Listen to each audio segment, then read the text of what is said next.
Hey, what's up, folks? I'm Up Country here, and welcome to my channel. So, in this video, I will be showing you the motorcycle water drip system. It is used on motorcycles that have trailers attached to them, and it is used to keep the engine from overheating. Okay, so there's a couple stuff that will make that engine overheat. Number one, the load weight itself, and then number two, the sprockets. Okay, guys, so let's take a look at it. Right, here we go. So this trailer is actually used for recycling. Okay, so it just hauls a whole bunch of metal and plastic and aluminum. All right, so let's look at it. You can see it dripping. Okay, the engine doesn't need to be cooled right now. It is just for video purposes. That's why I didn't take off the hose yet. All right, so let's look at the sprocket. So this is a Honda Wave. The front sprocket, the original would be 14 teeth, and the rear would be 35 teeth. So I replaced it with a 13 teeth and a 45 teeth for more torque. All right, and there's one larger size, a 52 teeth. Okay, and even up to 8 teeth. All right, on the front. Yeah, that's a lot of torque, guys. So imagine 8 teeth and a 52 teeth. That's mainly used for like heavy loads like timber and stuff. But I don't need that hell of a setup.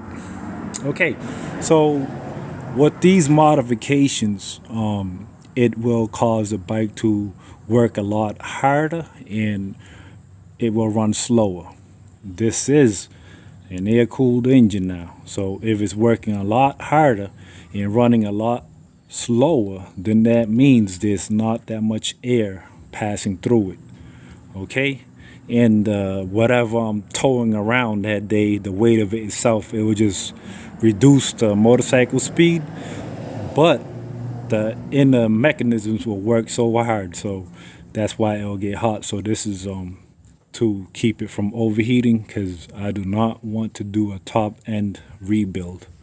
All right, guys, so there's a lot of ways of doing this. This is just my way of doing it. All right, so let's take a close look at it. You can see the black hose, which is dripping the water, and it is dripping in the intake valve region to the right side of it. Okay, and what this is right here, I know it looks ugly, hey, but it works, right? What this is just to keep water in there, like to keep a pool of water in there. This is like what you call it, window glue or whatever, window RTV or whatever it is. And this is just some tin metal cut out. It's from an oil can.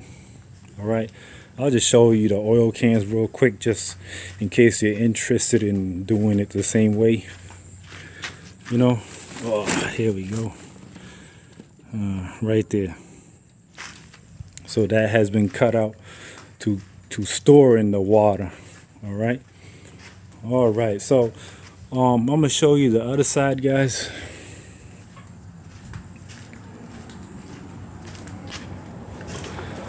All right, so I'm gonna give you a close-up from this angle. So that black hose is the one dripping the water. Okay, and you can see the water dripping. And for some reason on my motorcycle, it's only storing water on the right side. You know, it's something to do with it not being balanced, because it is attached to this trailer, so it's probably making the bike lean this way. Okay, this side is mainly always dry, but hey, I never have an overheating issue. So all right, so that's the hose. It works on gravity. The 10-liter tank, the 10-liter container is higher than the engine. As you can see, that's where I pour in the water. Okay, guys. And it's actually dripping right now from there because I just before the video, you can still see the wet marks. Poured in some water in there, and just look at how it's done. Some water will, not all the water will be going in, so that's why it's still dripping. All right, guys, so there's many ways to do this. Some people, they use the 35-liter container. Okay, right there, I think that's a 30-liter.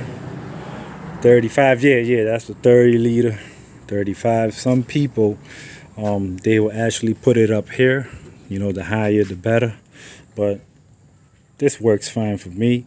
And some people, they may use a thinner hose, smaller hose, and stuff like that. And what I do to control the flow is right here. I just knot it up. Obviously, the tighter you knot it up, the less flow, and the looser the knot is, the more flow. All right. So, and just take a look at that rate of drip. So, that rate of drip should be sufficient. A little bit faster would be a little better, but don't have it slower than that, guys. Okay, do not have it slower than that. That rate of drip should be sufficient or faster. Okay, and another thing, if you're wondering, if you do this thing like this, with the tin to store in the water, you're probably wondering, hey, when there's water in there and the engine is running, wouldn't the water boil? Okay, so I'll explain that right now, because I used to think that before too. Someone else gave me this idea, and I said, hey, if it's storing in the water and the engine's running, wouldn't that water boil? So the other person said, just give it a try and you'll see. And this is what's going on.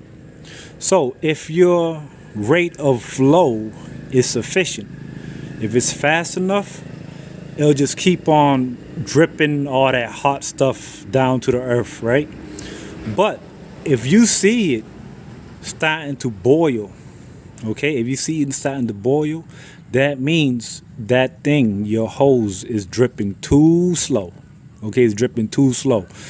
It happens to me on a daily basis, What I do when I ride this motorcycle with the trailer, I keep my eye on this region. I keep my eye on the whole cooling system, if you call it.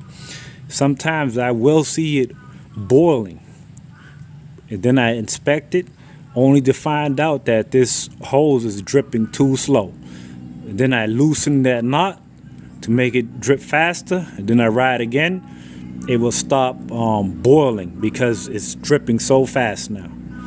Okay, guys, so another way to control the flow is with the IV stuff.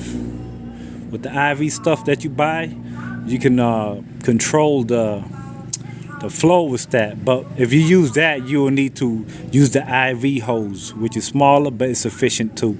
Just don't use the IV drip chamber, which is a common mistake, because the IV drip chamber, if you're hooked up to an IV, sometimes that thing will clog up on you. Now imagine it being hooked up to a motorcycle, all right, which has a lot of movement and stuff like that. But that's another common mistake where people put the IV drip chamber along the lines and their thing just doesn't drip, and next thing you know, the engine is overheating and you have to build the top end. Like I said, there are many ways to do this, but I'm just hitting the most important spots. I think right here, a lot of people have questions, where should I drip it at? And what I'm showing you is I'm dripping it in the intake valve region, and it works fine for me.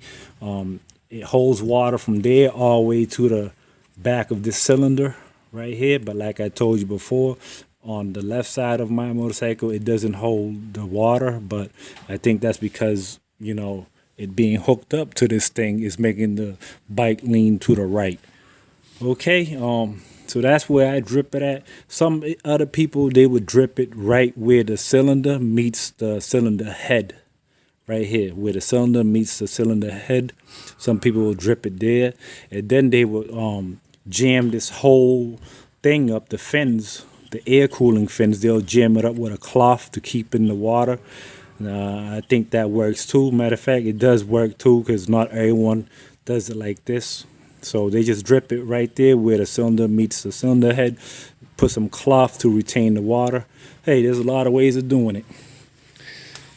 And you know what I did right here, I had my brother-in-law weld this thing, you know, so it can hold this container, and put a strap here so it won't fall out.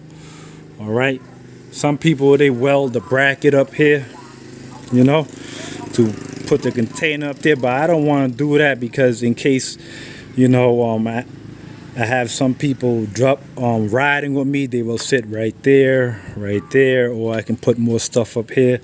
You know, it's however you guys want it. There's plenty of ways to do this. Okay, so all right guys, hope this video was helpful. Please like the video if you liked it, dislike it if you dislike it, comment, and please subscribe to my channel. Okay, and bye bye folks. Thanks for watching.